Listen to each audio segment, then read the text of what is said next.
toca hablar tarde, como es el tema general de la conferencia, acerca del fracaso.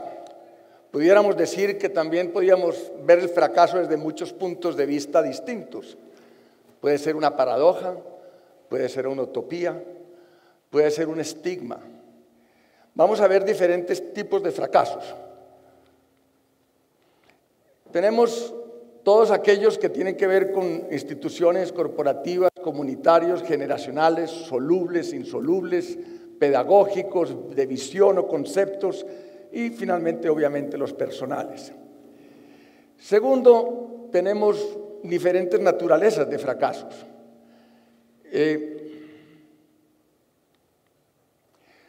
Aquellos que destruyen y no se recuperan, y aquellos que de alguna manera pueden ser sobrepasados y pueden ser susceptibles de salir adelante.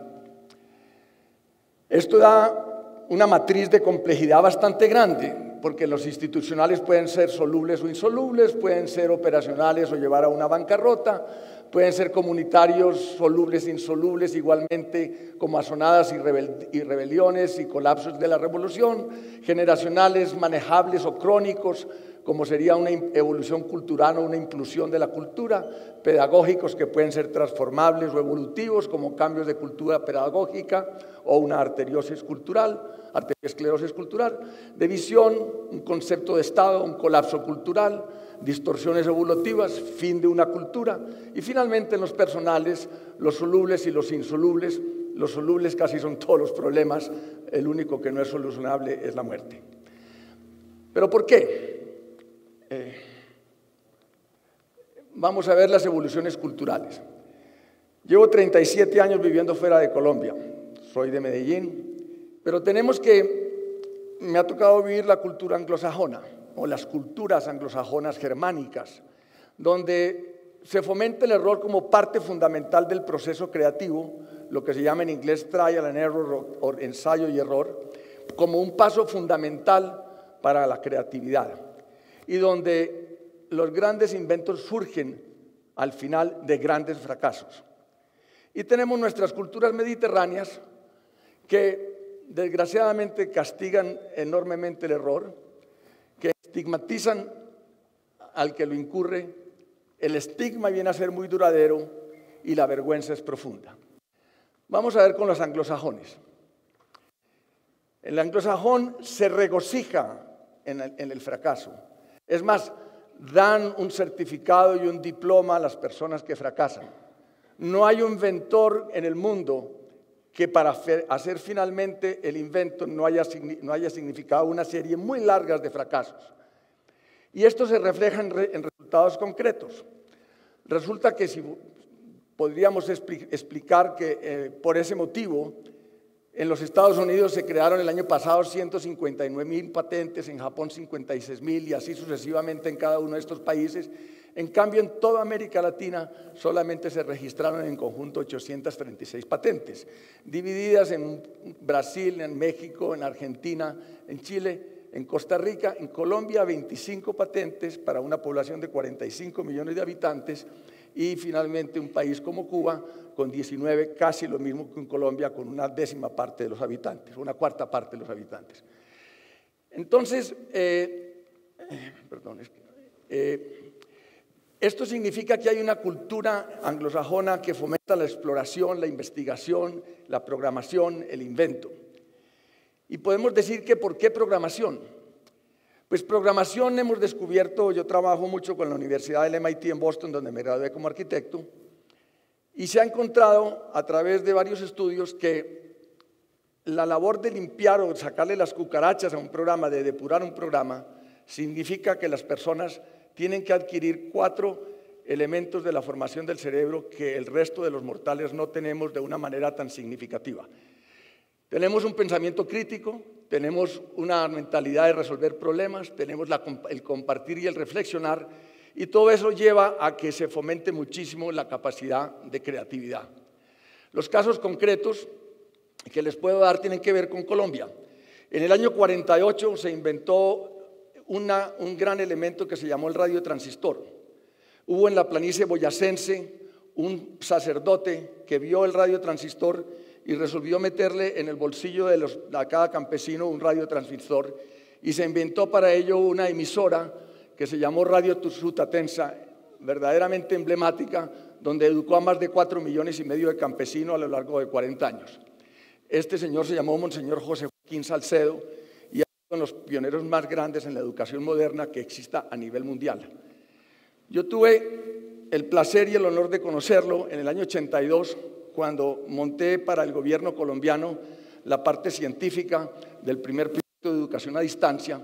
En aquel momento, con gran despliegue por parte del gobierno, aquí estoy yo firmando con mi compañero de clase y visionario Nicolás Negroponte, somos los dos arquitectos, y con la persona que estaba a cargo como secretario privado de la presidencia, el doctor Alfonso Espino Espina, que en paz descanse, y se montó el primer proyecto de educación a distancia. El proyecto fracasó en ese mismo momento que yo tuve el placer de conocer a Monseñor Salcedo en los años 82, 83, o eso parecía.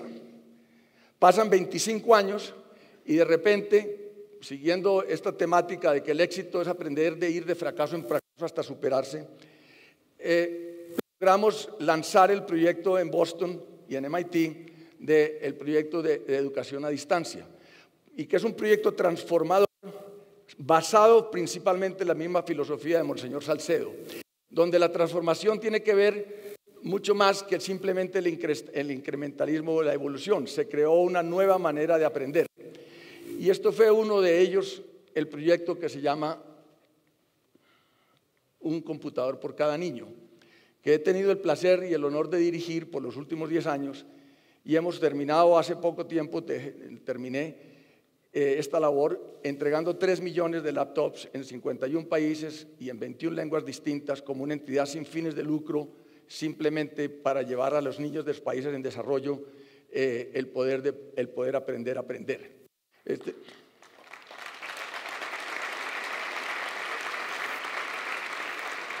Y digo transformador porque el proyecto llegó a ser lanzado por Nicolás con Kofi Annan en las Naciones Unidas y tuvo significación mundial. Y le quiero decir una cosa, no hemos reinventado la rueda. El radiotransistor de hoy en día es el computador y el radio Sutatensa de hoy en día es simplemente el Internet. Pero lo que este señor sembró, Monseñor Salcedo, en nuestra cultura y en la cultura mundial fue de una significación impresionante. Entonces, de las grandes paradojas surgen que de grandes fracasos se puede llegar a grandes triunfos. Y lo que Monseñor Salcedo no tuvo la oportunidad de ver fue que países que lo reconocieron, Uruguay creó una estampilla de correo conmemorando nuestro computador y el gobierno de Ruanda creó un billete conmemorando nuestro computador. Mejor testimonio de haber llegado a algo no puede haber. Les voy a dar rápidamente una serie de ejemplos sobre este tema. Esto fue en Afganistán, donde las niñas pudieron por primera vez ver un computador y aprender. Tuvimos que meter el Corán dentro del computador para que no las mataran como trataron de matar a Malala. En la India, este es el ambiente de aprendizaje en Sierra León con paneles de solares y viendo a plena luz del sol la pantalla. Esto es aquí en Medellín, en la Comuna 13, en el proyecto de Marina Ors, y también estamos en la Comuna Nororiental con la Fundación Gente Unida del Padre Jorge Villalobos. Estamos también en Perú, donde hay más de 1 millón de computadores. Estamos aquí en Bogotá, en Altos de Cazucá, con la Fundación Pies Descalzos. Y finalmente tenemos que significó esto un cambio fundamental en la erradicación de la pobreza, en el placer del estudio y el aprendizaje, en la concentración en la mirada de estos niños y en el goce de aprender a aprender. Personalmente, quiero terminar cómo encontrar para esta charla posibles soluciones a los fracasos aparentemente insolubles.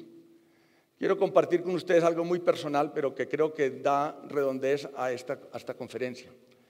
Resulta que con mi esposa Cecilia, que nos acompaña esta noche también, hemos estado juntos 47 años, tuvimos un caso personal. Nosotros hemos perdido 3 hijas. de edades muy tempranas, de 2, 4 y 5 años, y de una extraña enfermedad del corazón, donde sinceramente nunca pudimos saber exactamente de qué se trataba, y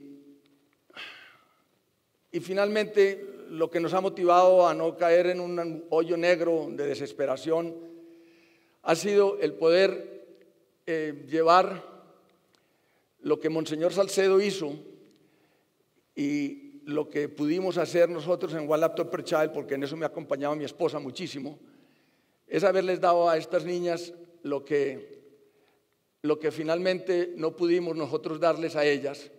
Y creo que mejor testimonio de superación de un fracaso en fracaso para llegar a una solución final, de haberle entregado 3 millones de niños, el poder aprender y que hubieran sido esta la manera como pudimos darle a estos niños lo que no pudimos darle a nuestras hijas, es el testimonio más grande que yo puedo traer ante todos ustedes acá. Entonces, para terminar, simplemente quiero decirles que Medellín ha sufrido también una serie de fracasos, pero que finalmente, con todo el problema que hubo aquí en los años 80 y 90, hay un renacer y hay un espíritu de superación que se ha manifestado en haber sido galardonada como la ciudad más innovadora del mundo por encima de Tel Aviv y Nueva York, algo que nos debe enorgullecer a todos, y creo que este tipo de cosas, conjuntamente con las que les acabo de describir, es la mejor manera de honrar a Monseñor como primera medida y al breve paso por el mundo de nuestras hijas. Muchas gracias.